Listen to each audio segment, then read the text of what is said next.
welcome to our first video of card making. I finally feel like I got all the materials I need in order to start with the card making. Okay, so I'm super excited to finally get this thing going. Okay, so I feel like there are not really many like from beginning to finish or card making basic videos out there. I mean, I know there are a few. I've been binge watching them, of course, because you know I have to know halfway what I'm doing before I jump into anything. So we're about to get into this hobby, but I feel there weren't really a lot of, not simple, because all the ones that I watched were pretty simple. I mean, I guess, I don't know, but we're just going to do this Dollar Diva style, okay? All right. So I felt I needed, first and foremost, you know, the stamping blocks. So I have quite a few of those. Finally, I have the little ones, the medium one, and the pretty large one. And thanks to Hobby Lobby, I have an extra large one for like unmounted stamps.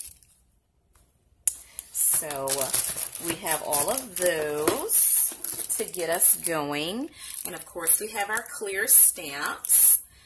These are some of the ones I will be using in the card that we will be making. And we have our rubber stamps for lettering. And we have us a little bit of glue, clear glue that I can use in just about any and everything.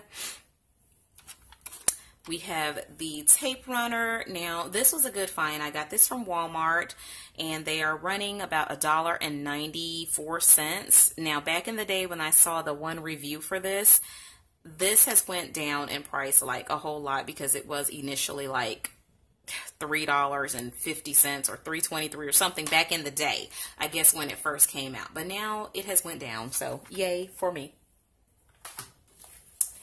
And we got these mounting strips. This will make your cards kind of like a 3D effect. These came from Dollar Tree. I was very happy to find those. And then we have our little Hobby Lobby cheapy weepy item that we got, that is a tape runner that has little sayings on it, like love and choose happy, and you can run it, like put it on different things like words. So yay about that. And mostly I needed this, for the most part I needed this so that I can cut my paper correctly and be able to have a clean line in cutting it. So this came from Walmart, and it was only $9.63. It was the cheapest one they had, but yes, found that. So I think we're ready to get started. So first and foremost, I just want to show you my paper. I've had this paper for a while. This was my first cardstock paper that I got. It's the 65-pound bright white premium cardstock by Neenah. And I was able to get this on Amazon. So I got that. So I will be using this for my cover, like my card cover or whatever. Then I found this 110-pound cardstock at Walmart, very inexpensive, so I'll be using this as my card base. And you saw in a previous haul that I got this watercolor paper. It's very thick, very nice, so I can use this as one of my, you know, card borders, not borders. Guys, I'm just using all the wrong words today. Okay, I haven't gotten used to the card making lingo, so I'm just going to be calling the stuff all every which way, okay? So let me explain to you. Okay, so in card making, those of you who don't know, usually they use a card base, which is the thing that you fold. then they will use like another card, just a regular square, you know, part, and that's where they put all of the designs and everything on. So that's what I'm going to be using this one for, because it's so heavy. I wouldn't want to use this nice watercolor paper for just like the whole card base. So this is going to be like what I put like initially when I want to use watercolor. Okay, so let's get started by opening this paper trimmer.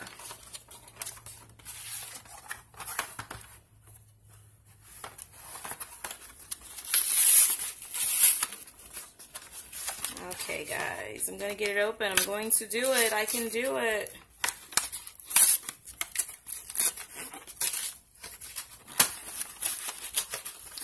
I'm doing it. Yeah. Okay, yes. We got it. I only was able to find one review on YouTube of this trimmer, and it was a pretty good review. So hopefully this is a pretty good paper trimmer. I'm not used to using paper trimmers. I really don't know exactly how it works. So you have the ruler there, have your squares, have your degrees. Okay.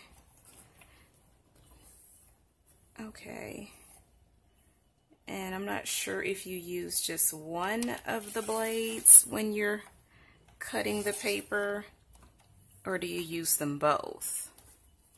I don't know. But that's where you cut. So I'm learning with you guys. Guys, we're learning together. So, anyway. Okay. Card base. The base, this is what I'm using. The 110. So we're going to cut 2 different types of cards. So in the card making, you can either have the top fold type card or the side fold type card. So I'm going to cut them both. We're going to have one of each. So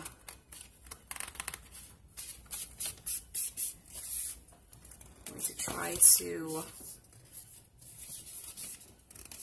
fold this as perfectly as possible. Okay, I think that's pretty flush. Okay. All right, so you can have you're going to have this is one of the top fold ones, and then you have your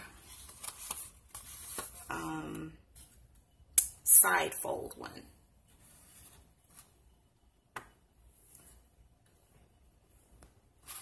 Okay.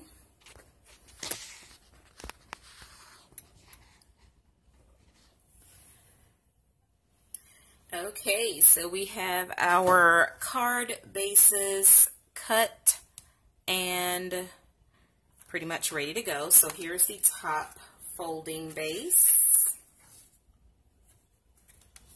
And here is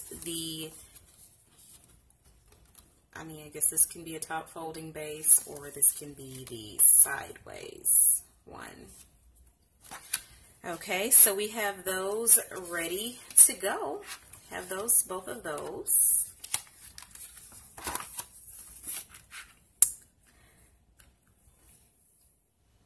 Yeah, so I don't really know what I'm doing. So we're gonna take this in little bits and pieces so that we can get used to this. But we're gonna learn this together, guys. We're gonna be in this all the way together, okay? So I think that's gonna be the first episode, you know, creating your card base. So I know this is one of maybe the shortest videos I've ever put out, but I will have parts 2, 3, 4, 5, 6, 7, 8, 9, 10 coming very soon after. So guys, okay, thank you for tuning into this episode. So jump right on over to our part 2 and see what happens on the next video. Okay guys, thank you so much for watching, okay? Bye.